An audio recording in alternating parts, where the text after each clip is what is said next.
We're back. All right. Let's see. Are we getting? Are we doing what we need to do there? All right. So we've got that. Everything should be there now. Okay, so as far as that goes, just refresh your page. All right, refresh your page on the internet, and you know, as far as that goes, okay. Okay, refresh your page. I'm back. Okay, refresh your page.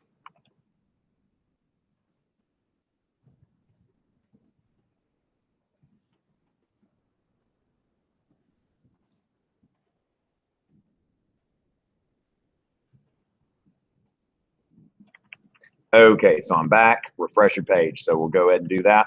All right, so I think we're there. All right, Amanda, don't talk like that. Confidence. No, no, no, no, no. I'm going to take your coat. I'm going to take your coat if you do that. All right, I'm on here with Periscope. I'm doing a little bit. Yeah, we're going to take her coat. We're going to get her out of here. All right, so I'm broadcasting. Can you hear me? Can everybody hear me? Okay, let's get into whether I can be heard on the stream. Okay, so as far as that goes, are y'all getting the new stream? Okay, I've got like 17 viewers on the new stream. Let me know if y'all can hear me. Okay, refresh your page, and see where that goes from there. So we've got a few more there, and let's see, Joey. All right, so refresh your page, and let's see where we are. All right, so we've got that. Anxious, then you're there we go. Refreshing now. Let me know. Okay, I love you too, Moneybank 666. All right, no, actually, no, I'm not unless there's a court order, my friend.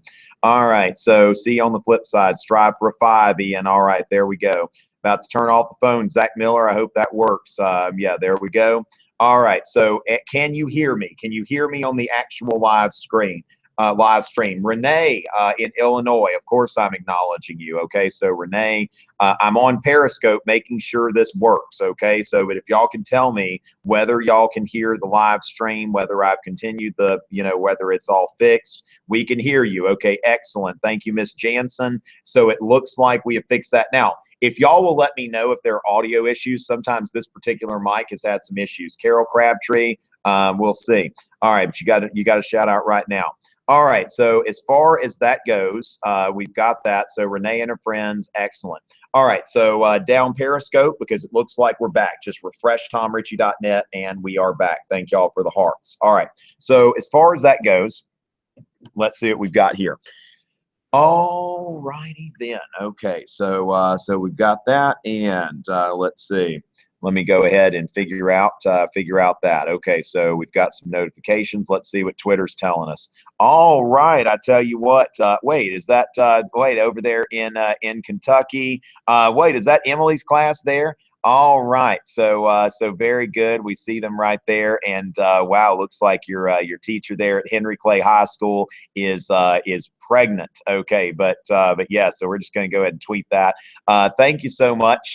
You know, we've got Emily's class there, which has been a great big supporter of my work. So thank you so much, Emily. Hope you're about to make a 5 and all of that kind of stuff. All right. So toasted Martin Luther, toasted and or roasted. Let's see. So we've only got like you know, a handful of people right now. We lost a lot of people on this stream. Mrs. Jansen, Fresno, California. Good luck, Vonage, and Tut Vaughn, whatever we got there. And so would like to give a shout out, Mr. Let's see what we've got here, and let's see what we've got there. Okay, this thing's being a little bit slow there. Gosh, when non-followers like want shout outs, that's really funny. All right, so as far as that goes, everything's going well. You can hear me. Thank you, Alex, for that information. All right, so let's go ahead and get the questions coming in. All right, this thing seems very small right now, but you know what? I'll be here for some folks for a little while. My favorite time period in Europe is actually the Greeks and the Romans. That makes me a bit of a humanist. That's one of the reasons I love the Renaissance so much, because I'm like really crazy about you know, about that and that sort of thing. So everything should be back. So as far as that goes, let's you know, we've only got a small amount of people. That kind of killed us, having that thing that just kind of went out there. So hopefully you know, that hasn't completely doomed us here. So ladies and gentlemen, let's see where the questions are coming in. All right, so we've got that. Yes, yes. Thank you. Thank you very much, Allison. All right. Good deal. Good deal. All right. Clutch. All right. Very good. Thank you. Thank you very much there. All right. So as far as that goes, we've got, I think I've heard of that school before, George, Joliet Central. All right. So almost exam time. All right. Will Russell, coffee, books, Jesus, hopefully some Euro. Y'all look ready for the exam. How to do well on the LEQ. I think that really what you need to think about as far as that goes, you know, we'll still answer the question. It's not a follower, but we'll still go ahead and answer the question. Oh my goodness, that is hilarious, Garrison. All right, so Glasgow, Kentucky. I've got a great video on the revolutions of 1848 that you might want to look at least the first part. But the revolutions of 1848, there are really some general principles here, that there are revolutions all across the continent and all of that stuff. So that's something that's important. And those revolutions aren't really all that effective. All right, so that's another thing to keep in mind there. So the revolutions of 1848, that generally reactionary conservative forces will end up getting, you know, getting back into power. And the thing is, I would just say that when you're writing, if synthesis doesn't make a whole lot of sense to you, don't try to make that work. That's something really, I think, as far as synthesis. If you don't feel like you're getting it by now, you can get a 5 without ever doing synthesis. Focus on the fundamentals. Like for the LEQ, it's really key that you have a como se dice, a good thesis, that you argue consistently in the essay, that you argue consistently, you stick to your thesis, that you employ outside information in support of your argument. Now, there are 4 historical thinking skills, which I call CCCP. You've got you know, continuity and change over time. You've got you've got yeah, comparison. You know, so you got continuity and change over time, comparison.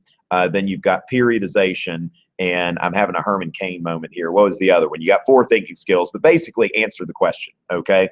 So as far as you could have a turning point, you could have a comparison. You could also, let's see, I'll go ahead and pull that up. My brain is fried. I've gotten about 4 hours sleep every night during this thing. So let's go ahead and go to tomrichey.net. And I'm going to go to actually my APUSH thing, which is my APUSH review page, which is probably a little bit better set up when it comes to this exam stuff. And the exam is pretty much the same format for APUSH. All right. So as far as what we've got here, let me go ahead and get that kind of there for you. Okay, this internet, I've got to get a new computer. Got to get a new computer. If y'all are watching the ads, I might be able to afford a new computer sometime soon. Yeah, this thing's not working. But come on? What are the 4 thinking skills? Continuity and change over time, periodization. All right, comparison, and all right, yeah, almost AP exam time. There we go. There we go. All right. So as far as that goes, all right, there we go.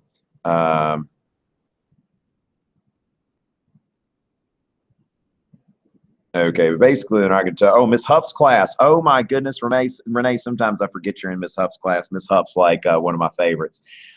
All right, so I've got something here on my thing here. So let's see. As far as that goes, the 6-point rubric. Okay, now 4 of the points are the same. So it's like when it comes down to it, at least 3 of the points, the first 3, the non-synthesis point. Yeah, causation. That's the other one. Okay, it's like with the 3 C's, I just like usually forget one of them. So they're going to ask for a thinking skill. 2 of the points will be depending on that. And really, if you answer the question, now those words, periodization, contextualization, causation, periodization, comparison, causation, and continuity and change, you know, that one of them will come up, they won't identify it specifically.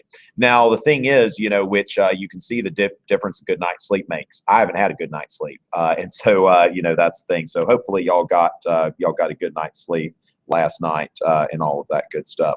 All right. Well, I want to hang around for the West Coast, and you know, Emily, best of luck to you. Hope you do awesome on that. Okay. So yes, thank you so much, Kaylin. I tell you what, I was going to say, I was about to give Kaylin a follow back, but no, she's not even following. There wouldn't be a follow back.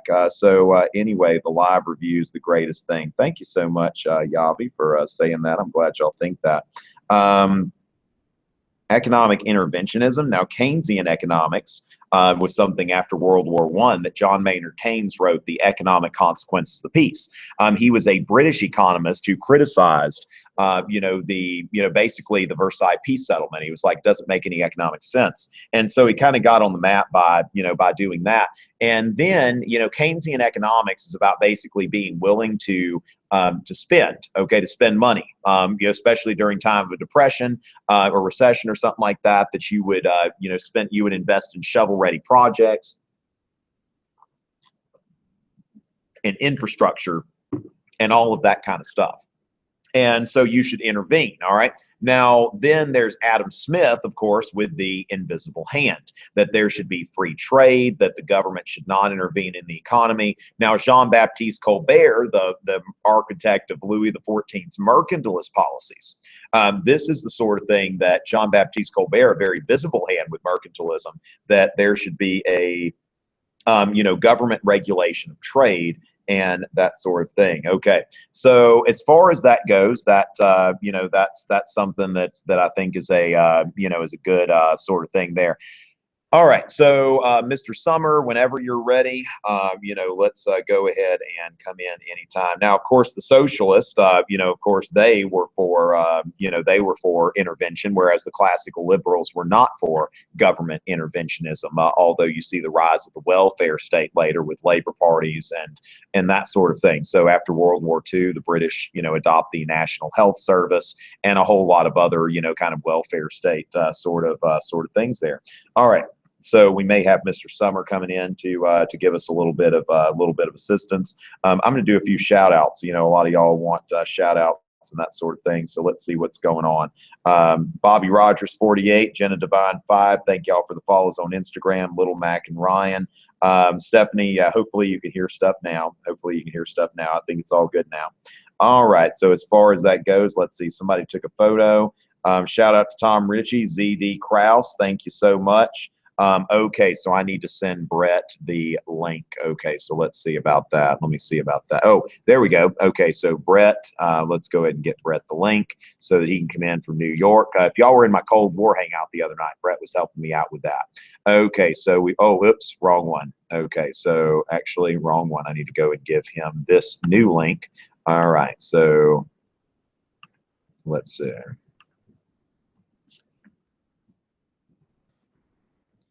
Okay, let me go ahead and let him know because he's going to be coming in and helping me out with this because frankly, I'm getting tired. It's like when somebody filibusters, you got to have somebody kind of come in and help you out.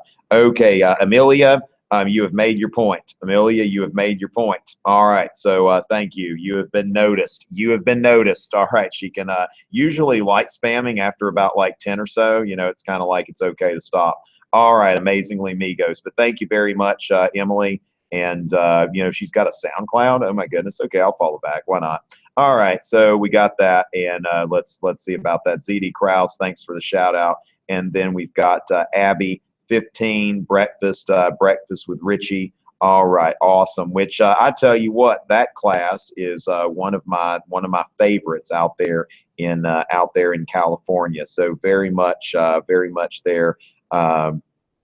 Yeah, so we've got Alexa and Abby and all of these great folks over here. So thank you so much, those of you out there. So I'm glad that y'all are thankful for this, and hopefully I will be joined by someone in a bit, and that's going to be awesome when I've got a little help. So thank you. Okay, Gelato. Or whatever. Okay, Emily, thank you for the follow there on Instagram. All right, so as far as that going on, let's see what we've got here. Okay, so he's got second. Let's see. Let me tell Brett to use the second link. Okay, so use the second link. Okay, so we've got that. So Brett will be joining us a little bit, kind of do a little tag teaming and all of that kind of stuff. So yeah, I'm about ready to crash. I don't know about y'all. Of course, y'all have got to take an exam, but yeah, I've been doing AP Euro stuff all week. So let's see what we've got. Shout me out. Yes, Ariana, got that shout out going on there. Okay, so I hope you do awesome there. And you know what? Why not follow back there? Okay, so Edison loves you, Melissa. I love Edison. All right, so Mo the P. All right, there we go. We got that. And so you got a question or something like that. What's the difference between inductive and deductive reasoning? Now, I've got a really good video on that. So that's something there that deductive reasoning is like you start with a premise. So it's like basically Socrates is a man, Socrates is mortal, therefore all men are mortal. Descartes, I think, therefore I am. So we start with a premise and we come to a conclusion there. So it's like what thinks must exist. So it's basically what thinks must exist, I think, and so therefore I exist. So I think, therefore I am, quite literally. And so that's deductive reasoning. Now, inductive reasoning is when you look, which another thing here is I said students who, good students pass exams. And then I say, Ellen passed her exam. Then, I would say, or I would say good students pass exams. Ellen's a good student. Okay. And then, Ellen's going to pass the exam. We'll see if that happens. Okay, so Pensacola, y'all let me know how that goes. All right, so as far as that goes, that's that. Now, inductive reasoning is about the use of observation. Basically, like I observe something several times and I go from there. Okay, so I observe it, and after repeated observations, I come up with like basically a generalization based on all of those repeated observations. All right, so that's what we're looking for when we do that.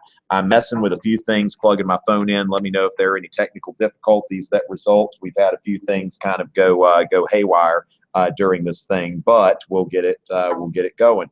All right, so let's see.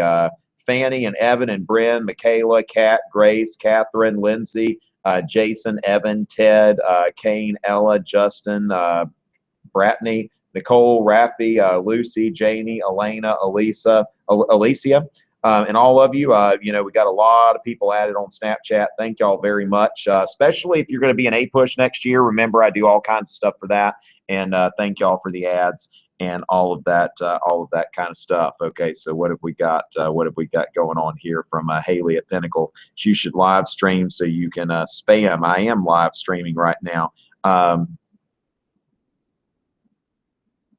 Okay, so all right, so we got that. All right, and we've got Dreamweaver over there at Pinnacle High School, and glad to hear that they are watching, and that's great. So let's see what she's got to send here.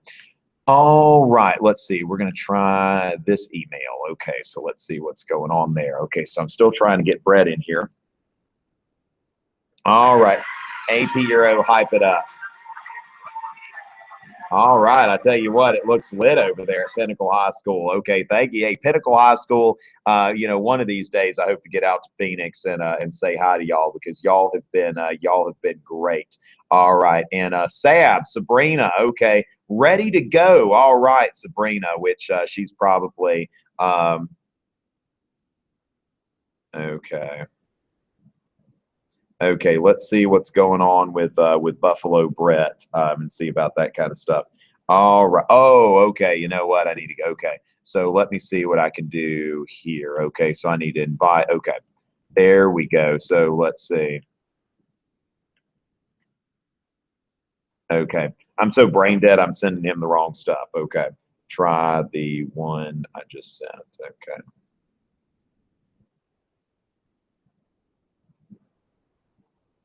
Okay. And so then I can like focus on shout outs and Brett can actually worry about the coherent, content kind of related stuff. So if we can kind of get that going, that would be awesome. So we'll see what's going on there and all of that. All right.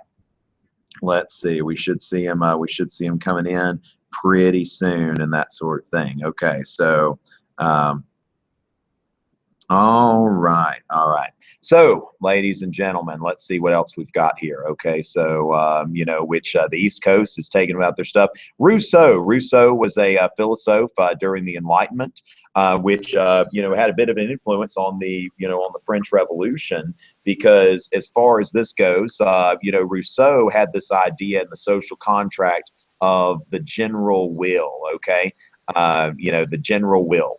And this idea that really freedom comes down to it's like man is born free, but everywhere he's in chains. So if somebody really wants to you know, somebody really wants to go, you know, somebody really wants to be free. It's not about like individual rights like Locke. It's really much more about like, you know, the whatever you call it. Yeah. So we've got that Nat shout out. Okay. So your birthday, and you know what? How about a birthday follow, Nat? So great. Okay. So happy birthday, Nat. Let's see. Birthday, Nat. Hope you get a 5 for your birthday. Okay, so as far as that goes, all right, there we go. Jennison for helping you prepare for the test. All right, thank you so much. Jennison gets a shout out there.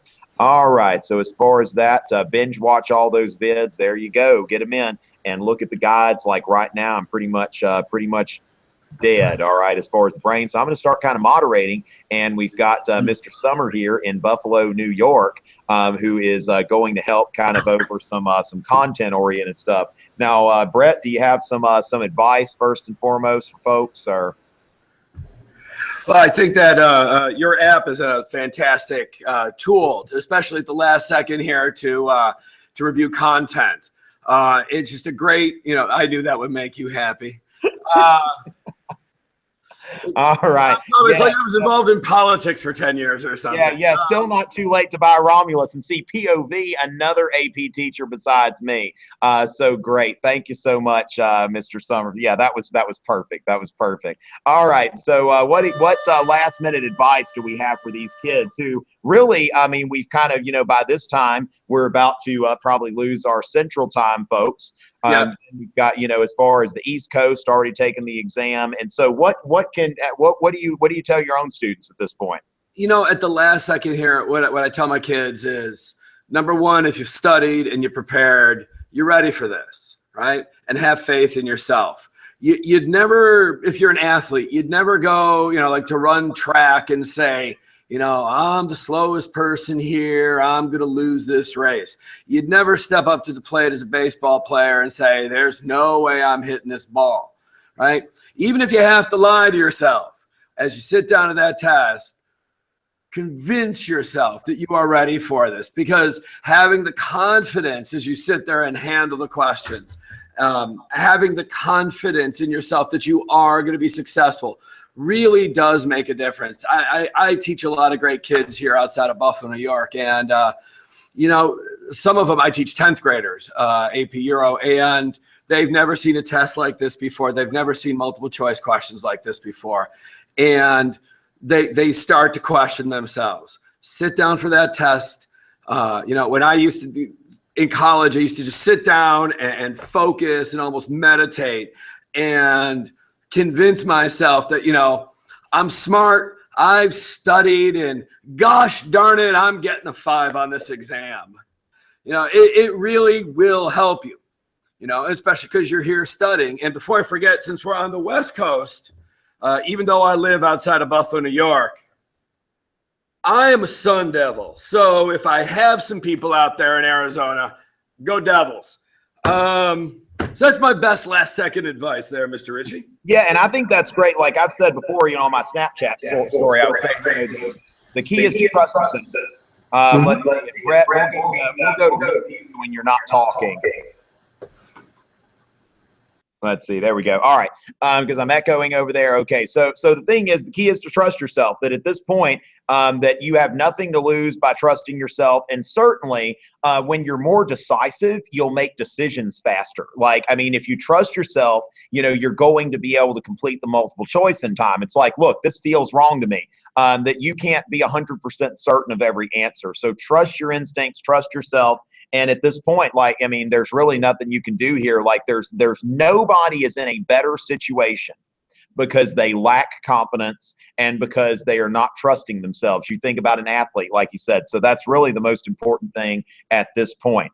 So that's great. Let me see if I can find some content related questions. Now, let me just make sure. Let me make sure that, you know, which Alexandra and Abby over there, Mr. McJunkins, AP Euro at El Diamante. I tell you what, great people, and I shouted out to them already. Some of my best Instagram followers, you know, that they've just been so supportive And I just want to make sure that I think they missed their shout out earlier, and I want to make sure that they get it because they deserve it. Alexandra, I hope you do great on this test today. And it's been really a pleasure getting to know you and your friends out there. I mean, because that's the thing. It's like we've got a lot of 11th hour people, and I think that's great. But it's like some of y'all have really been like encouraging me this whole time, and this is just a great time for me to say thank you to those of you who have been doing that, because it really means a lot as far as what y'all have done. So Henry Clay High School, if y'all hadn't gone to take your exam yet, your teacher's been great. Emily's been awesome. Got me to make that corn law series. It's going to get me on BBC Radio or whatever.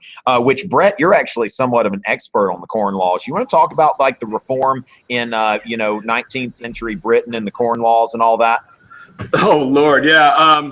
The corn laws. You're bringing me back to my undergraduate days here. The corn laws. Let me start with a little bit of context here.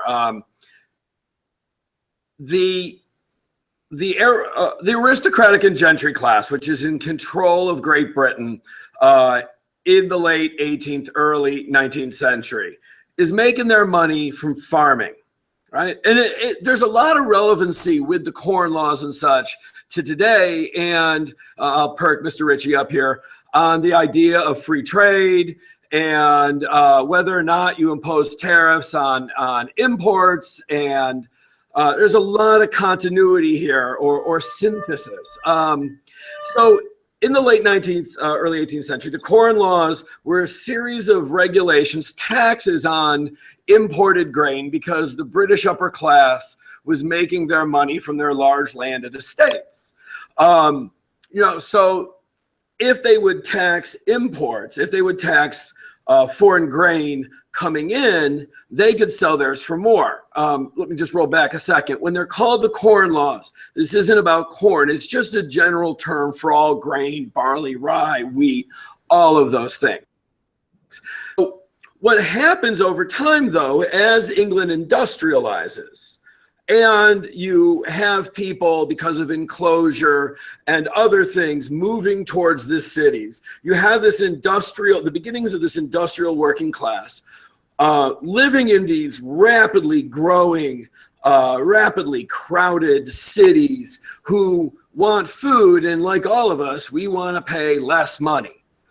And what happens is the working class realizes that there is a tax on incoming imported grain, but also the guys that own the factories, right? Because it's not that they care, desperately about whether or not their employees have, more to eat. What it's really about is almost that Malthusian and Ricardo's iron law of wages. They think if the price of food goes down, they don't have to pay their factory workers as much, right? So there's an alliance between the industrialists, right, the bourgeoisie, and the working class to try to change and to reform the laws on imported grain. Key in this, in making this happen, was the Reform Act of 1832, which does a number of things in Great Britain and is important for those of us that love British history, because it increases the amount of middle class or gentry and bourgeois representation in Great Britain. It gets rid of parliamentary districts would be like congressional districts today, right? There used to be 2 members of parliament from places that were underwater now, right? This was the historical place from 1,000 years ago that had members of representation, and the local lord would pick these guys. They'd go off to parliament and do whatever the landed member of the gentry nobility wants them to do. And we get rid of those, what are called rotten boroughs. And all of a sudden, because cities like Manchester and Liverpool are growing quickly, Liverpool. Cities like Manchester and Liverpool and the Midlands are growing quickly. Representation is shifted over there, and you get a group called the Anti-Corn Law League. And it's that alliance between the bourgeois the bourgeoisie and the working class. It puts enough pressure on government through their organization called the Anti-Corn Law League to overturn the corn laws and to start importing grain into Great Britain at a cheaper price. Unfortunately for the factory owners, we're not paying the workers less anymore from their perspective. But now the workers have a little bit more money to begin to spend on things that are a little more fun for them, on consumer goods. So you can kind of also tie that in to the rise of consumerism in the 19th century as well. You make food cheaper. That means I can spend money on something else, right? I tell my kids all the time, when I was young, which was approximately the Stone Age, right? I'd go to the store to buy myself a pair of Levi jeans. And in 1980s dollars, those Levi's were like $30, right? Today, you can buy them for around, well, I'm cheap, so you can buy them for less than $30, right? Today. Now that extra money doesn't mean I'm creating a pile of money like Scrooge McDuck in my basement. It means that now I can spend more money on more and fun stuff like the iPhone or sports. So ultimately, it would be my thesis that the corn laws, which prevented the importation of grain to prop up the aristocracy, free trade led by the bourgeoisie and initially the working class, right, made food cheaper and ultimately, right, helps give rise to further industrialization and the rise of some consumerism. And one might even make the argument sports, that goes with leisure time during that period. But certainly I feel like that is the beginning of Britain's and the bourgeoisie's focus on free trade. It's easy for them to support free trade because they are the big players. It would be like, if I was 6'6" and 260 pounds and full of muscle, I'd probably be in favor of just randomly punching people. It works to my advantage, but it doesn't at my size, right? So for Britain, free trade was an easy solution for them. They're dominant in the early 1800s, and that is in the mid 1800s, culminating in the Crystal Palace of 1851. How'd I do, Mr. Richey? Oh, excellent, excellent. And the thing is, like, if we're thinking about like synthesis fodder, remember, things don't necessarily have to be 100%, exact. So one thing that I think about, like when we look at the debate on trade, like, free trade, like Brett said, it certainly brings down prices for consumers. And, that's something that always happens. Now, then again, if you don't have a job, then, the low prices aren't really helping you. So what I'm kind of seeing here is that the corn laws were in effect for as long as they were, because at that time, the established classes, the privileged classes, they were benefiting from the corn. And so then, the not privileged classes, they said, look, we want free trade. Now, what you're seeing now is that the privileged classes, it's like, Brett and I have college degrees, we're doing great, and then like, CEOs and these companies, they can go overseas, they can get us cheaper iPhones and all of that stuff. But what you're seeing right now in the United States, is a revolt of the working class against free trade, because they're like, what? I mean, stuff's cheaper, but what happened to our jobs? And so free trade is what's in vogue right now, because the privileged classes, people who have money and college degrees and all of that stuff, we benefit from the cheaper goods. So, a lot of times you see this, that, the same sort of thing here. It's just, even though it's a different scenario, there's one side that, you're never going to benefit everybody at the same time. Now, let's see, Brett, you did a great job with that. Let me see what we've got as far as content-oriented questions, if we have any more. John, thank you for that. Joseph II, I've mentioned Enlightened absolutism, but maybe, with Joseph II, I typically refer to him as, of the enlightened despots, the most ambitious, but the least successful. It's like there are sometimes you bite off more than you can chew. And if you set reasonable goals and manageable goals, you'll get to those goals, like Frederick the Great did. Catherine the Great was like, what, let me just give the philosophes some money and I won't do much anything else. But Joseph II, he's like, look, I'm going to I'm going to do all kinds of stuff. I'm going to free the serfs and all this other stuff. And it ends up not being successful. And what you see here, when you look at the Enlightened absolutists, you've got Frederick the Great, Catherine the Great, and Joseph the Second, or Joseph the Not So Great. It's just he had, too much of his plate. Test in a couple hours. What to do? Okay, well, good luck with that. All right. So, oh my goodness, Ben. I think there are various biological barriers against that. Hey, Tom, can I jump in on something? Oh, yeah, go right ahead. Yeah, I was going to say, because we're bringing up synthesis, and that's one of those things especially for the kids that didn't have a push prior to this, they'll have some experience. And whether your teachers taught you how to do it or not, don't leave points on the table, right? When you get to the conclusion, try to link whatever you have to something else and try to maybe compare it and contrast it, whether you because I'm going to be curious to figure out. I've looked at the test, and I meant to ask you, it doesn't look like there are geographic restrictions on the United States. So you wonder if a kid is talking, if an essay is about the Corn Laws, whether or not they could compare it and contrast it to a contemporary debate on free trade, or they're limited to Europe. Because I've not seen that explicitly not on there, Tom, and I was wondering what you were thinking. Well, that's the thing is, and Brett, we're seeing like two schools of thought here, and this is like we're still trying to figure out this new exam. Now, Brett says don't leave points on the table, try something. Now, from my perspective, and this is the thing, it's like, we're going to see after we go to the reading, Brett and I know a little bit more about, synthesis and what they're expecting. But from my point of view, I think that an hour and a half is not enough time to write like 2 good essays. Yeah. And so I tell my students, like, look, if you're trying to like grasp at straws for synthesis, you're wasting time.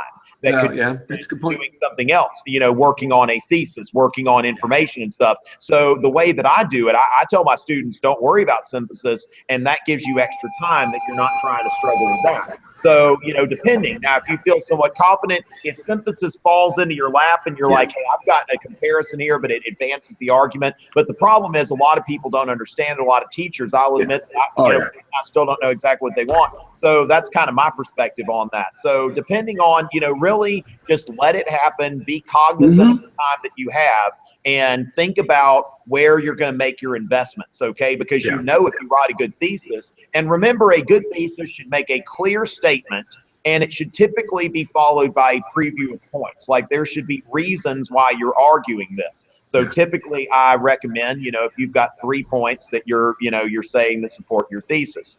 Brett, any advice on like thesis construction or anything like that? Yeah, no, I've been telling mine with the context point. I've been telling mine to kind of sandwich it, set the stage. Context in an introduction for the entire essay is what's going on that led up to this question, right? If the question is on Renaissance art, you got to kind of do your best to set what are the things that led to this. If it's on the Industrial Revolution, you just can't jump in. If it's on urbanization, you just can't jump in with cities were big.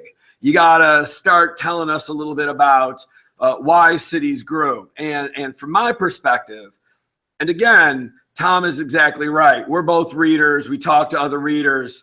We're a little unsure. We've seen some samples, so we're going on our best guess here.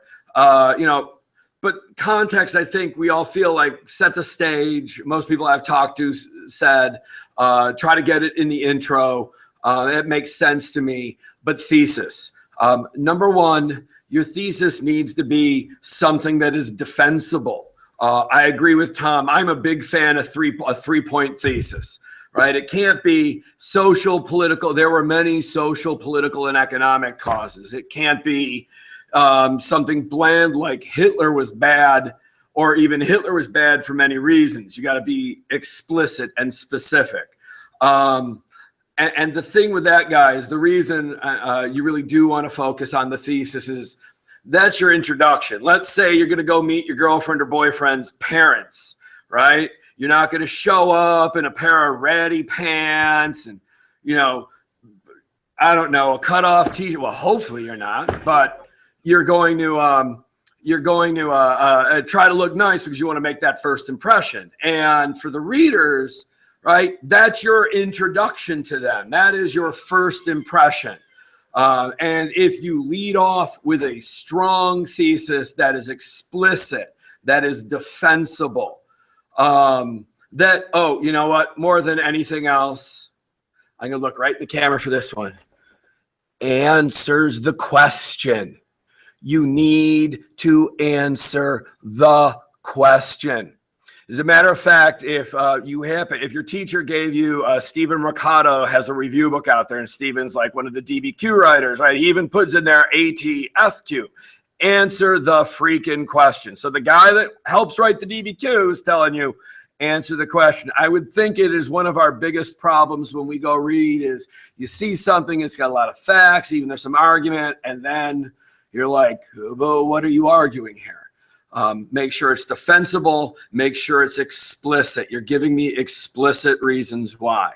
And everything will drive from there. One last piece of advice on the thesis, and this actually comes from one of my best student, Emily O'Brien, who said, we were reading the sample essays for the LEQ in the practice test, and we were looking at the student examples, and the one that is on the more modern art movement, what the writer did was took the question, the actual question, analyzed the impact, and she kind of rewrote it into a question, into a statement in her own words, and then that next sentence after, she answered it in her thesis. And I think the reason she did it, and a couple of my kids thought that was a good idea, is by working that into the introduction, even if you have to restate it, it will keep you focused on what you need to answer for the thesis point, so that you don't start getting into 20 different things and 20 different directions. Oh, and one more, I thought I was done, but organize what you write before you write it. I know you don't have a lot of time, but 5 minutes to jot down a chart of what you're going to do makes all the difference, because we see the essays where the kids are going in 40 different directions. I think my A-push teacher, whose kids are out of the exam, just walked in my room now. So I'm going to see what he wants here for a second. I think he's gloating. I don't know what's going on. Yeah, I tell you what. All right. Yeah, Brett. And thank you. Yeah, and you'll still be around for, are you there till 1? Yeah, I've got another half hour. I'm just gonna talk to your student and all that, and I'll keep talking a little bit and that sort of thing. Okay, so we see. Let's see what Lit Liv's got up on Snapchat. She's got something here. France declares war on all. All right, Lit Liv. I mean, she's just always. Now, let me tell you. I mean, it is one of the greatest like Snapchat things that I ever see here. So let's see. Let me see. My friends. I'm Tom Richey SC on Snapchat. Lit Liv is Princess Livy, PrincessLivyyy or whatever. I don't know if you'll be able to find her, but anyway, Lit Liv, she's got like the greatest thing. She was just like looking at her stuff, and it looks like in 1792. Let's see, KL, where's Lit Liv? All right. Okay, and so what we see here, she loves her pets. All right, we're trying to get through. Lit Liv's going to pass.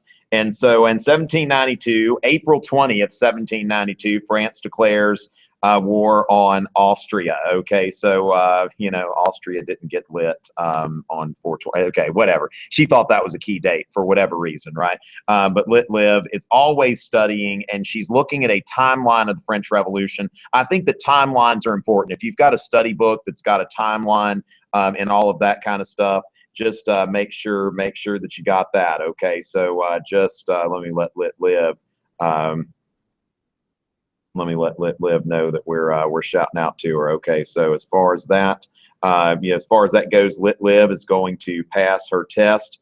All right, so let's see what we've got here. Oh yeah, we've got. Okay, we know that we're broadcasting for the West Coast now. because what we've got here is, yeah, T-Wolves, shout out please for your hella real fans. Okay, so we know we're basically Brett performing for the Californians here. You know, so just expect all kind. Yeah, so the questioning will use a lot of this California slang. So yeah, it's about to get hella lit, as they say over there. Yeah, which Sam just still hasn't quite figured out. It's like, you know, like when people that I don't know and don't follow me and stuff, they want shout outs. It's like, come on, buddy.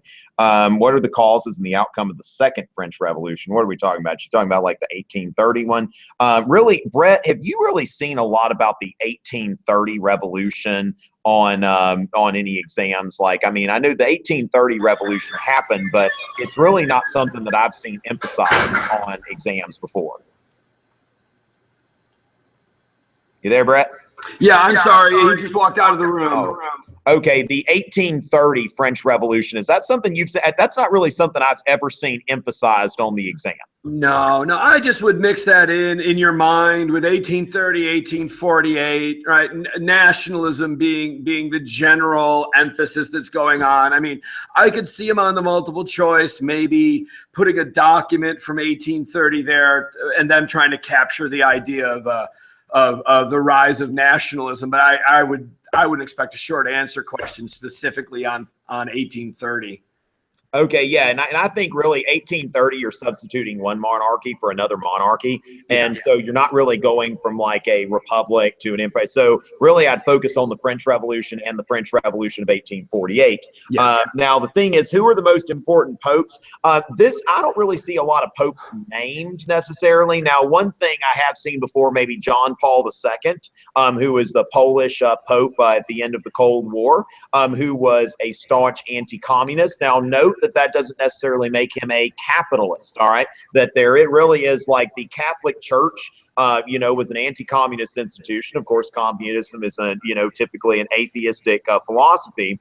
But, you know, the Catholic Church has never really had quite, you know, made its peace with capitalism. You hear like the current Pope, you know, talks about that a lot, you know, in the news today. So John Paul II, I'd say wouldn't be a bad idea. You know that Vatican II happened and that sort of thing. But I don't think like knowing popes' names is really a big deal, and especially not on this new exam. Brett, do we agree on that? Yeah, I was going to throw out Vatican II, especially, you know, given the end of the year stuff is tough to get to sometimes. Understanding what Vatican II does, reforms the church, maybe the mass in the vernacular.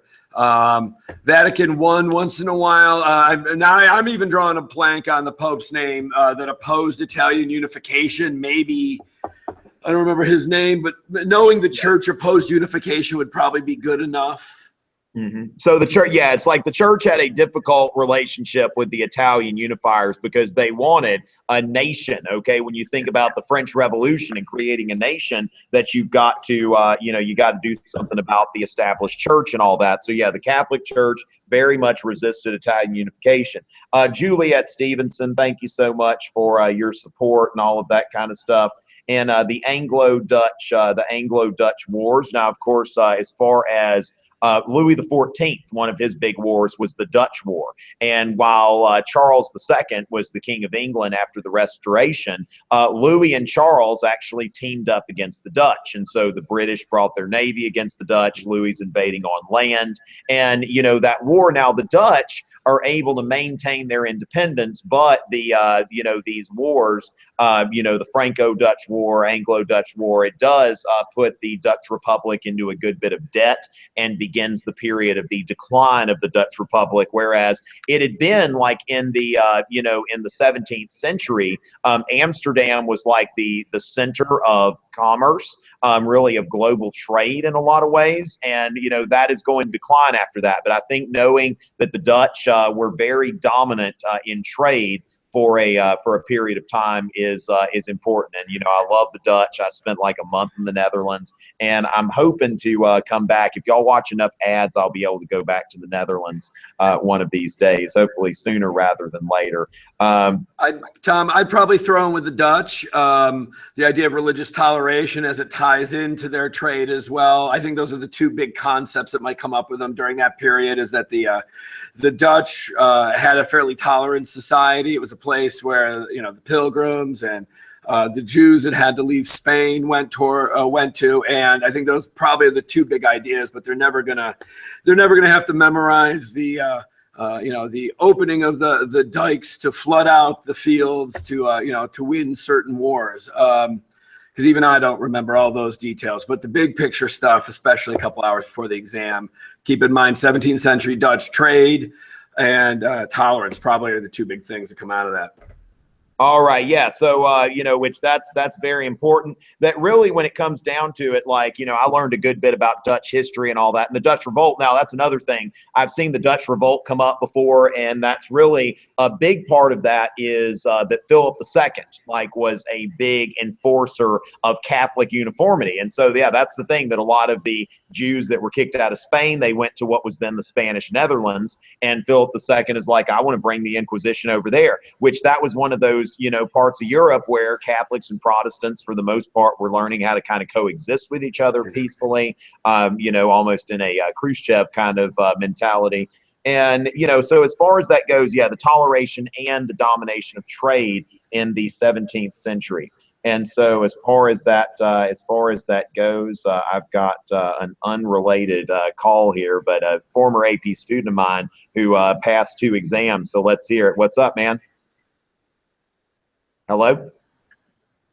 Hello? Okay, I think I just got I don't think he meant to dial me. Okay, well, I was going to see if he had some words of encouragement. All right, so what do we have here, Mads? Let's see. I'm trying to find your tweet here, and it's just not happening. Something's made out of shells or something. All right, for some reason I'm not able to pick that up. I'm having a little bit of difficulty on Twitter. All right, so I don't see what we see going on. Here. I tell you what, Maddie has impressionism stuff on her thing. Brett, I don't think we've talked about impressionism. Do you have any interest in that at all? Not one of my stronger suits, unless we move towards Romanticism and Turner as the Let's talk about Romanticism or Romantic art. By all means, it's something you're interested in. He's got some Brett's a big fan of JMD Turner. So yeah. Yeah, you know what? I've always enjoyed Romanticism, and I think it's easy for kids to remember, especially if it shows up on your test, right? So the basic tenets of the Romantic movement, you need to remember it's a reaction to the Enlightenment and to the rationalism of the Enlightenment. I use a lot of goofy analogies with my kids, and I kind of compare it to my marriage, right? I'm the Enlightenment. I'm the one that's rational and logical, to the point of probably irritating my wife. My wife, on the other hand, looks at my reason and says, well, that's not all there is to life, right? Just because 2 + 2 = 4 doesn't mean that, that's all there is. That's rationalism. And a lot of people saw the Enlightenment culminate in the French Revolution and get rid of things like, thanks, Vince, get rid of things like the calendar, right? We went to a metric calendar, and it made sense rationally to get rid and execute opponents of the revolution. So there's this big reaction against it that said, hey, reason isn't the only part of our lives, right? Emotion is a part of our lives. Religion is a part of our lives and is important. Look around to that feeling when you look at the sublime or the beautiful in nature, right? How do you feel when you're standing in front of the Grand Canyon? When you're standing, my sister lives in Huntington Beach, watching a sunset set over Huntington Beach, right? That's not a rational thing in your life. That is an emotional thing. So what happens is there's this intellectual movement that embraces emotion, nature, the mysterious, right? We always love mystery. While we know we can't all be Harry Potter, there's a part of that I think in our nature that we want. We are attracted to the mysterious and the mystical. And when you look at the art of that period, you see a lot of that, especially in Caspar David Friedrich. And they always love a Caspar David Friedrich painting. There's always a dude standing on a mountain, staring off at nature's grandeur. And I'm watching Mr. Richey. I can tell he's looking for a painting right now. All right. And as he's looking for that, let me also add with Romanticism, it's a reaction as well to industrialism. Right, the rapid urbanization that's going on. Perfect, right? That's like everybody's standard Romanticism painting, right? It's the singular man staring out over nature's beauty and grandeur. In a lot of these paintings, too, right? The people. This is one of the exceptions, but the people are usually smaller and insignificant. I mean, if it looks like people are going to get wiped out by a snowstorm, guys, it's Romanticism. I was talking about the Industrial Revolution as well, right? People are reacting to the depersonalization of working in a factory, right? Prior to the Industrial Revolution, maybe you were living in the country with your family, you do a little bit of farming. In the wintertime, maybe you do a little bit of piecework in the putting out system, but you'd work with your entire family unit, and that's how you lived. During the Industrial Revolution, now we have families initially in the factories, but with some of the reforms, we're going to split off the children and the women, and you're working in a factory that is depersonalizing. And what do I mean by that? The example I always use for kids is, think about the one device that controls every high school student's life. They stare at it relentlessly when I talk this much, right? They stare at the clock. My clock's up there. Oh, I thought you were talking about the teacher. No, that's a result of the Industrial Revolution, but the clock, right? So people, when you went to work when the sun came up, you ate when you were hungry, you finished work when it was done, right? So the clock creates that kind of, makes you a part of the machinery, which Romanticism is operating against. And you see that in my favorite painter, Turner, especially in Rain, Steam, and Speed, where you see the brand new, actually, the Fighting Temeraire is a better one, I think, where you see this old, wind-powered, glorious fighting ship from the 1700s that had won glorious battles for the British in, possibly against Napoleon, if not earlier, and it's being dragged in by this ugly, black, belching smoke, steam-powered ship that doesn't, that doesn't capture that sense of what it meant to be in the past, right? That's where we even use the word Romanticism today, right? I'm elderly, so I'm romantic about the 80s. I'll watch the Goldbergs because it brings back fond memories of me with pegged pants or parachute pants, or my pick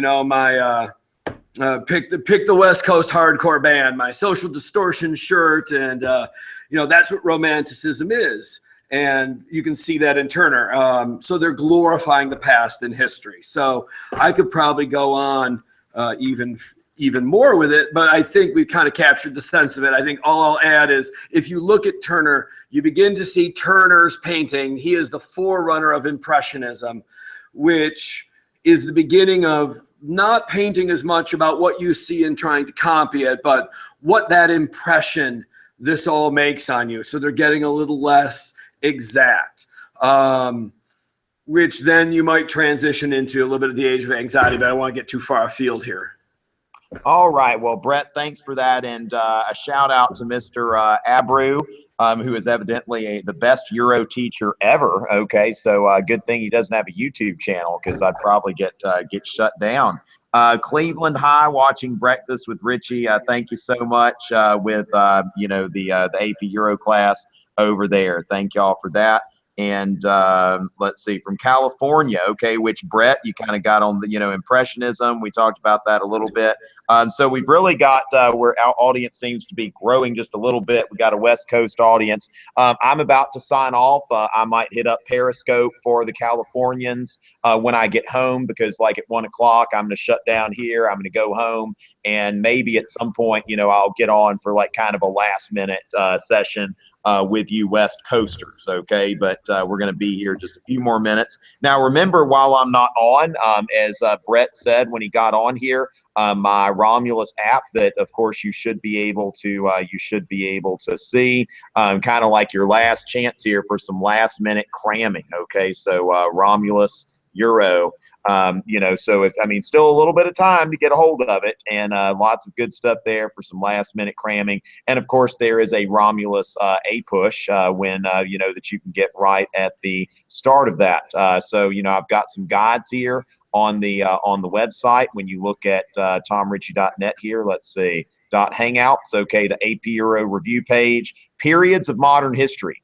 If you've just got a little bit of time to study, I would very much encourage you to take a look at this periods of modern European history, so that you can kind of see what's going on at the same time. Because one thing that's very important is understanding the stuff that's going on when something else is. So, for example, that the Renaissance, the Age of Exploration, the New Monarchs, all of that stuff is going on at the same time. The Reformation, the Wars of Religion, kind of following that same sort of period.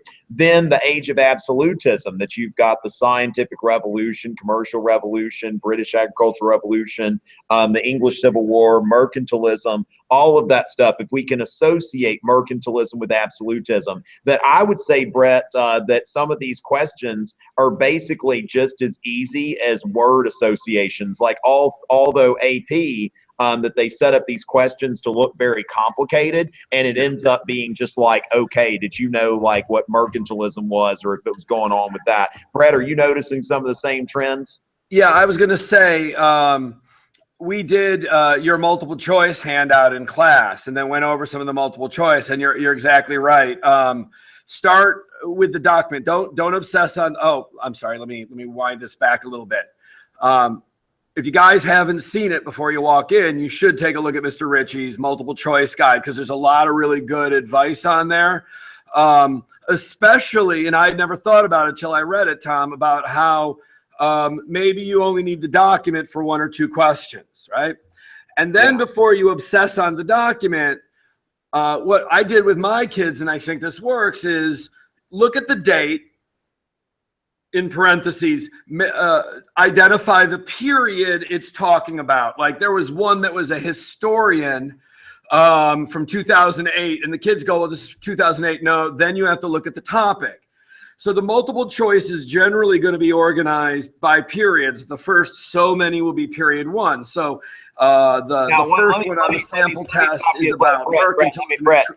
Yeah. Brett, let me stop you there, because one thing, now this isn't as pervasive in European history culture, but in APUSH culture, this culture of numbered periods has really become like to the point of being ridiculous. Like I don't have Euro students asking me like, hey, can you review period 4? But APUSH has these 9 numbered periods. Now, the thing is, the exam will never mention a period by number. And that's something that I think like students, I think a lot of students may be kind of unaware of, because their teachers have been talking about like period this or period that. And so, as you go into the exam, think about like what's going on during this period and kind of have a feel for it. So yeah, sorry to interrupt you there, Brett. I just wanted to make sure everybody was clear on that. Let me simplify. What I'm saying is generally it should be chronological. It's not perfect chronology, but you're not going to get a question about the Enlightenment, and then the next one is about Gorbachev, and the previous one's going to be about the Renaissance, at least based on every multiple choice test that's been released prior, or at least this practice test. They looked like they were going in order. right? Well, one thing, Brett, I'm going to go ahead and tell people, like when they ask me for, like, what do you think the essay questions are going to be ready for anything, because That's true. sometimes a practice test may be chronological and the exam itself will not be. Like the A-Push exam that was issued last year, it was not chronological. Okay. It basically jumped around. So be ready for it to either jump around or be chronological. But one thing that we can know is that when you have those groups, those stimulus-based question groups, that all of the questions in that set will tackle the same time period, movement, or something like that. So it may skip around. Like, just be ready for this test to throw. I mean, we are going to have surprises. Like Brett and I, when we see this test, which they'll probably, if they do like A-Push, they'll share this exam with the teachers, sometime before next year. And so we can see an actual exam. But so far, all we've seen are practice items. So we don't want to say anything that'll result in overconfidence, or if you go in there and you're like, well, it's not what they said it was. So be ready for either one, but know that you are going to kind of, it's like when you look at the stimulus and you see, okay, this is about the Enlightenment, then all of the all of the 3 or 4 questions are going to deal with the Enlightenment. And so you need to kind of have your Enlightenment sort of mentality. So, okay, this is the Enlightenment. It's right before the French Revolution. It's kind of after the age of absolutism. The scientific revolution led to it and all of that. Looks like I lost Brett, might have lost Brett. If we don't get him back, I want to thank him very much for coming in on that. And let's see, let me just see what's going on. I think we lost you. Okay, so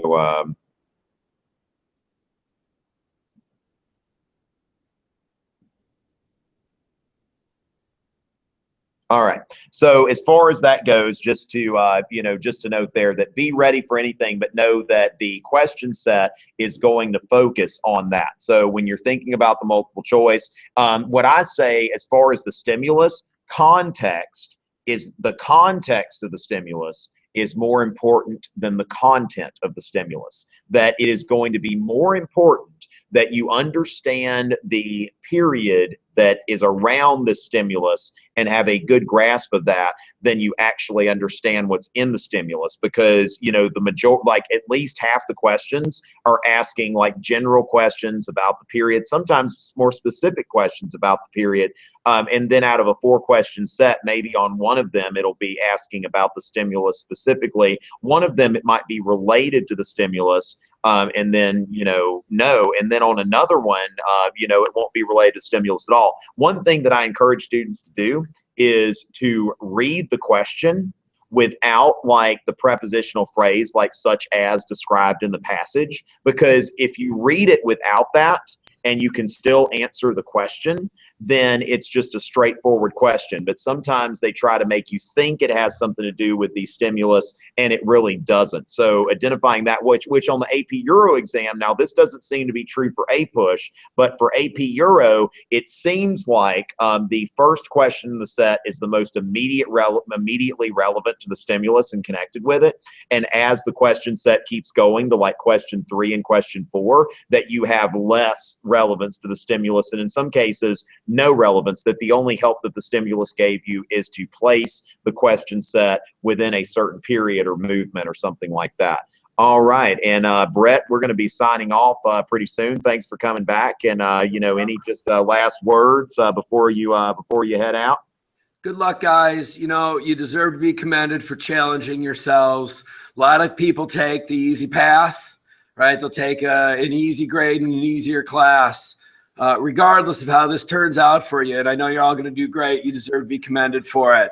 There's a lot of things that let me rephrase.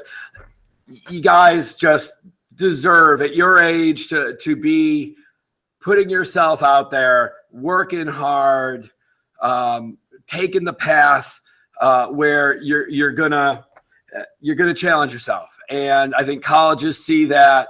The number one thing my kids come back to me and say is, even though a lot of them don't like all the work I make them do, is 16-year-olds that come back to me as 19-year-olds and visit and are like, Mr. Summer, this class, AP Euro, was the class that prepared me for college.